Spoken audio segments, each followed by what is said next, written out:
नमस्कार, मेरा नाम ऋतिक ठाकुर और आप देख रहे हैं एनएमएफ न्यूज। देहरादून की एक हत्या ने पूरे उत्तराखंड को झकझोर कर रख दिया। स्थानीय स्तर पर हुए विवाद के बाद हुई हिंसा में एक हिंदू संगठन और भाजपा से जुड़े कार्यकर्ता की मौत हो गई। घटना के बाद इलाके में भारी आक्रोश था। लोग आरोपियों के खिलाफ सख्त कार्रवाई की मांग कर रहे हैं। अब इसी बीच मुख्यमंत्री पुष्कर सिंह धामी ने भी साफ शब्दों में कह दिया है कि उत्तराखंड में कानून हाथ में लेने वाले को किसी भी कीमत पर छोड़ा नहीं जाएगा। अब आखिरकार ये पूरा मामला क्या है, इस मामले में अभी तक क्या कुछ एक्शन हुआ है, सरकार का क्या एक्शन प्लान है, आपको इस वीडियो में अंत तक जरूर बताएंगे।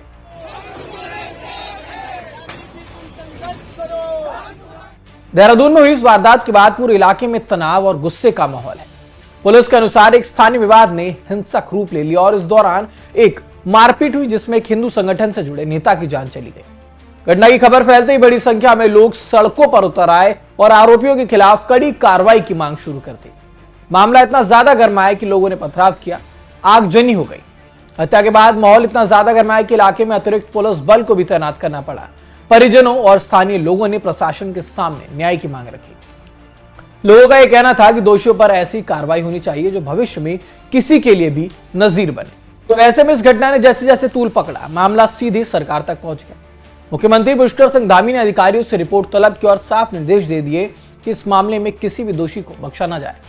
ये उत्तराखंड के अंदर कोई भी कानून अपने हाथ में लेगा, अपराध करेगा, भाइयों बहनों, अब उत्तराखंड की ये व्यवस्था, यहाँ का प्रशासन पूरे व्यवस्था के तहत, कानूनों के तहत उसके खिलाफ सख्त से सख्त कार्रवाई करेगा, कठोर कार्रवाई हम करेंगे। देहरादून में भी इस प्रकार की घटना हुई है। हम सारे कानूनी पहलुओं का प्रशासन वहां पर अध्ययन कर रहा है और उसके बाद वहां भी सख्त कार्रवाई की जाएगी। किसी को छोड़ा नहीं जाएगा। जो भी अपराधी है वो अपराध करके बच नहीं पाएगा। ये हमने ऐसी व्यवस्था को सुनिश्चित करने का काम किया है। मुख्यमंत्री ने कहा कि उत्तराखंड में कानून का राज है और अपराधियों के खिलाफ सबसे कठोर कार्रवाई सुनिश्चित की जानी चाहिए। क्योंकि मुख्यमंत्री ने जिस अंदाज में ये बात कही है कि एक भी अपराधी को छोड़ा नहीं जाएगा, देहरादून की घटना आपने देखी। मुख्यमंत्री के सख्त रुख के बाद पुलिस और प्रशासन भी अब तेजी से हरकत में आ चुका है।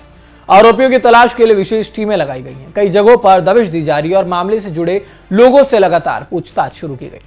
सरकार लगातार इस बात पर जोर दे रही है कि कानून व्यवस्था से खिलवाड़ करने वालों के खिलाफ जीरो टॉलरेंस की नीति अपनाई जाएगी। जीरो टॉलरेंस ऑन क्राइम, दोषियों पर सख्त कार्रवाई, कानून से ऊपर कोई नहीं। उत्तराखंड की राजनीति में भी इस घटना की गूंज अब सुनाई दे रही है। विपक्ष सरकार से जवाब मांग रहा है तो सरकार अब अपनी एक्शन को सामने रख रही है। लेकिन राजनीतिक बयानबाजी के बीच सबसे बड़ा सवाल ही है कि आखिर पीड़ित परिवार को न्याय कब मिलेगा और दोषियों को कानून के कटघरे तक कब तक पहुंचाया जाएगा। तो इस घटना ने एक बार फिर से सामाजिक सौहार्द और कानून व्यवस्था को लेकर एक बहस छेड़ दी है। प्रशासन लोगों से शांति बनाए रखने की अपील कर रहा है, जबकि पुलिस का यह कहना है कि जांच हर पहलू से की जा रही है, किसी भी दोषी को छोड़ा नहीं जाएगा। मुख्यमंत्री पुष्कर सिंह धामी के ये सख्त तेवर ये बताते हैं कि उत्तराखंड में किसी भी तरीके की जो कुताही है लॉ एंड ऑर्डर के साथ वो बर्दाश्त नहीं की जाएगी। हत्या की इस वारदात ने सिर्फ एक परिवार से उसका अपना नहीं छीना, बल्कि पूरे इलाके को झकझोर कर रख दिया। जनता न्याय मांग रही है, परिवार कार्रवाई चाहता और सरकार सख्त संदेश देने में लगी है। और अब देखना होगा कि जांच कितनी तेजी से आगे बढ़ती है, क्योंकि बुलडोजर एक्शन हमने देखा है। जेसीबी लगातार जो पीला पंजा उत्तराखंड में वो लगातार दोषियों के घर पर पहुंच चुका और उसके बाद और क्या कठोर से कठोर कार्रवाई इनके ऊपर होती है जो आने वाले समय में एक एग्जाम्पल सेट करने का काम करे। फिलहाल इस खबर पर आपकी क्या राय है, हमें कमेंट बॉक्स में जरूर बताइएगा। देश दुनिया की तमाम खबरों के लिए देखते रहिए एनएमएफ न्यूज।